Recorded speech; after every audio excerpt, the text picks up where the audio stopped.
This is The Death of Socrates by Jacques-Louis David. Completed in 1787, it is an exemplar of the neoclassical period in France, which David virtually created and brought to the fore himself.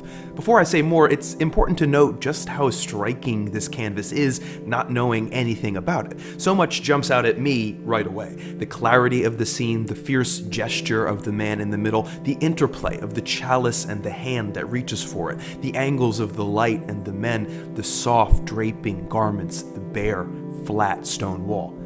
As the title suggests, the scene depicts the death of Socrates, told famously by Plato in his dialogue on the soul, the Phaedo.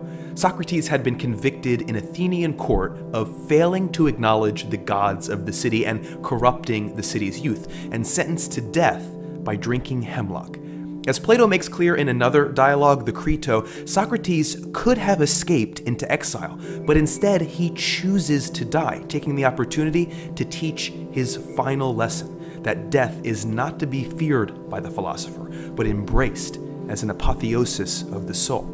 David chooses to paint the moment just as Socrates is grabbing for the poisoned draught. He's been discussing at length the immortality of the soul and doesn't even seem to care that he's about to take the implement of his death in hand. On the contrary, Socrates is defiant, gesturing toward the afterlife to which he hastens. David idealizes him. Socrates would have been 70 at the time and somewhat less muscular and beautiful than painted here.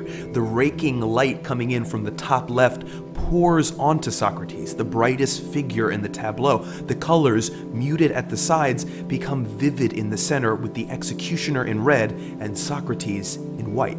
For David, Socrates is a symbol of strength over passion, of stoic commitment to an abstract principle even in the face of death. This is the ethical message David sought to offer the French 2 years before the French Revolution, as the monarchy was in decline and reformers ached to install a democracy akin to that of Socrates' own time in Greek antiquity, or of the United States, which had just executed its own revolution 5 years prior. Indeed, Thomas Jefferson himself was present at the unveiling of this painting at the Salon of 1787. The image, commissioned by 2 radical political reformers, was wildly popular. David had already made his name with another severe moralistic canvas, The Oath of the Horatii, which effectively invented the neoclassical style, taking its cues from the stark simplicity of ancient Greece and Rome, from the ancient obsession with anatomy and musculature, from the two-dimensional friezes depicting historical events. Neoclassicism, as rendered by David, made its points strongly and severely. This was in direct opposition to the dominant Rococo style that reflected the ornate and hedonistic lifestyles of the monarchy. In the Horatii, as in the death of Socrates, those dedicated to principle are depicted with angular geometry, while those ruled by passion are curved and weak. In both canvases, the backgrounds are flat, fixing attention on the foreground where, like a frieze, the action can be read from side to side. One way to read the death of Socrates is right to left. The anguish of Socrates' followers, curling and twisting, opens up onto the calm expression of the man himself and flows down through his right arm, which hovers over the cup of poison. The space between the hand and the cup, the exact center of the image, is the seat of maximum narrative charge. Then it falls back into the pain of the man who delivers the poison, who turns his gaze away from Socrates, and finally comes to rest on the man sitting at the foot of the bed, unengaged. More on him in a moment. David doesn't identify anyone in the painting, but we can infer from accounts of Socrates' actual death that in the background is Socrates' wife, Xanthippe, led away in distress, and clutching Socrates' leg is Crito, his oldest and most faithful student. Under Crito, we can see that David has signed his own name, signaling a feeling of connection with the man. David, weaker than his ideal of moral strength, nonetheless grabs and strives toward it. The painter has taken a number of liberties with history. Besides altering Socrates' face and physique, David decreases the number of people present at the event from over 15 to 12, echoing the number of disciples at Da Vinci's Last Supper. But I think the most significant change is the addition of the character at the foot of the bed. This is Plato, the man who popularized Socrates' teachings by staging him as the protagonist in over 30 philosophical dialogues.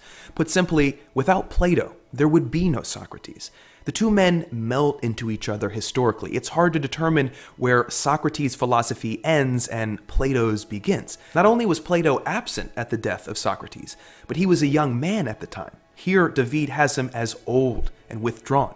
I said earlier that you can read the canvas from right to left, but you can also read it from left to right. The whole scene, it seems to me, appears to explode out of the back of Plato's head, recontextualizing it as a memory, an idealized memory in which Socrates gestures in the exact same way he does in Raphael's School of Athens. Significantly, Plato is positioned apart from the flat background where the frozen lateral moment gives way to the depth of time and reality. It strikes me that this is the way memories often fall out, restaged with smooth edges and perfect light, two-dimensional, idealized, painstakingly arranged to serve the needs of the present. In the character of Plato, the rigorous ethical reality of the scene is betrayed by its own self-awareness as a construction. And in only a few short years, the noble ideals of the French Revolution will be betrayed as well by the terror that is to follow. Maybe this is why, almost prophetically, David signs his name here a second time. Neoclassicism like this may seem severe and blunt, but so much is happening in David's Death of Socrates, an interplay of historical, personal, political, and aesthetic elements rendered forcefully, subtly, and beautifully.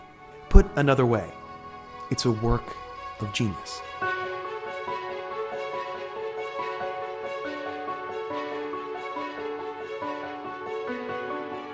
Hey everybody, if you want to help me keep making these videos and support the Nerdwriter, you can visit my Patreon page by clicking here. You can pledge as little as $1. Everything helps. Thank you so much. Here's some more videos.